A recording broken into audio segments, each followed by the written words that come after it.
1960 की दहाई और फिल्म इंडस्ट्री के अंदर अकमल इस तरह चमक रहा था कि जैसे बादशाह के सर के ऊपर ताज चमकता है। अकमल उस वक्त का सुपरस्टार था और फिल्म इंडस्ट्री में उसका नाम चलता था। और इसी दहाई के अंदर एक फिल्म रिलीज हुई अकमल साहब की, रोटी। रोटी फिल्म जो है उसमें अकमल साहब ने बतौर हीरो काम किया। और अकमल साहब की फिल्म की शूटिंग कुछ तो स्टूडियो के अंदर हुई और कुछ शूटिंग ऐसी थी जो शहर से बाहर हुई है। बात को ज़्यादा लंबा नहीं करेंगे, आपको मुख्तसर और मेन स्टोरी जो है वो सुनाते हैं। अकमल साहब अपने आप में एक दरवेश आदमी था, एक ऐसा बंदा जो लोगों की मदद करता था। अकमल कमाल करता था। अकमल साहब की शूटिंग के लिए सेट जो है वो लाहौर के साथ पिंड अराइयाँ वहाँ पर लगाया गया। पिंड अराइयाँ जो है ये काफ़ी फिल्में हैं जिनकी शूटिंग के दौरान वहाँ पर सेट लगाए गए, क्योंकि वहाँ पर आबादी कम है और माहौल कुछ इस तरह के है कि शूटिंग के लिए बहुत ही ज़बरदस्त लोकेशन है। सेट लग गया। जैसे ही सेट लगा तो 1967 के अंदर इस फिल्म की शूटिंग चल रही थी।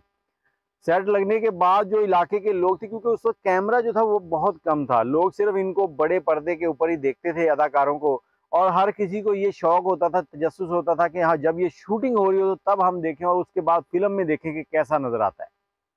तो वहां पर लोगों का मजमा जमा हो गया। उस गाँव के लोग, साथ वाले गाँव के लोग भी जमा हो गए। शूटिंग चल रही है और इस शूटिंग के दौरान एक शख्स जो कि सिक्योरिटी से कह रहा है कि मुझे अकमल साहब से मिलना है। अब सिक्योरिटी उनको मिलने नहीं दे रही, उनसे पूछ रही है कि आप उनके क्या लगते हैं, क्या टाइम है, आपकी बात हुई है नहीं। वो कहता नहीं भाई मैंने मिलना है बस।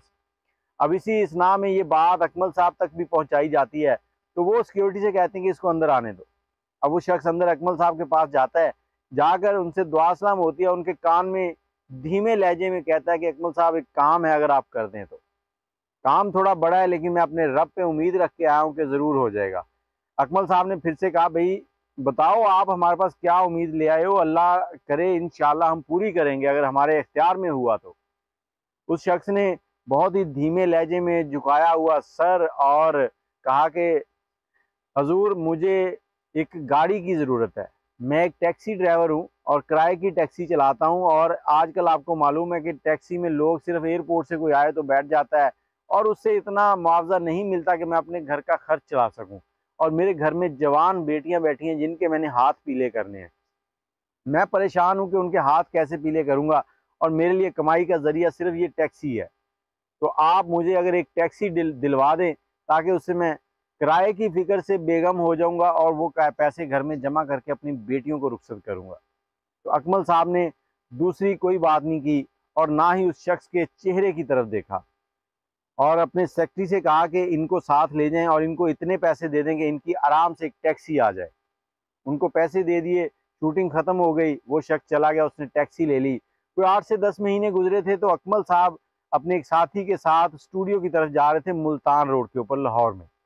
तो सामने से टैक्सी आती है, ये हाथ देते हैं और हाथ देने के बाद उस टैक्सी में बैठते हैं। देखिए खुदा का करनी कैसी हुई, और ये टैक्सी वाला वही टैक्सी वाला था जिसको उन्होंने पैसे दिए थे। अब बातें होती नहीं, टैक्सी वाले ने कोई बात नहीं की। ये दोनों शख्स अकमल और उनके साथ जो दूसरा बंदा था बातें कर रहे हैं फिल्मों के बारे में, और स्टूडियो पहुंचते हैं। जैसे ही उतर कर उसको किराया देते हैं, किराया शायद 1 या 2 रुपए था, किराया देने लगे तो उस शख्स ने कहा जी हजूर किराया कैसा, ये गाड़ी आपकी है, आप ही ने मुझे दिलवाई थी।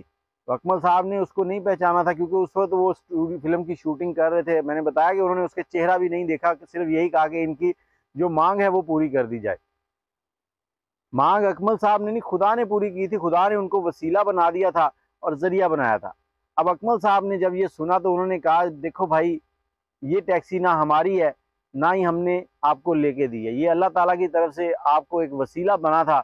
और अब आप ये कह के कि ये टैक्सी आपकी है हमें शर्मिंदा ना करें और हमारे लिए इस तरह के वक्त पैदा ना करें कि हमारे दिल में कहीं ये ख्याल आ जाए कि इस शख्स की हमने मदद की थी।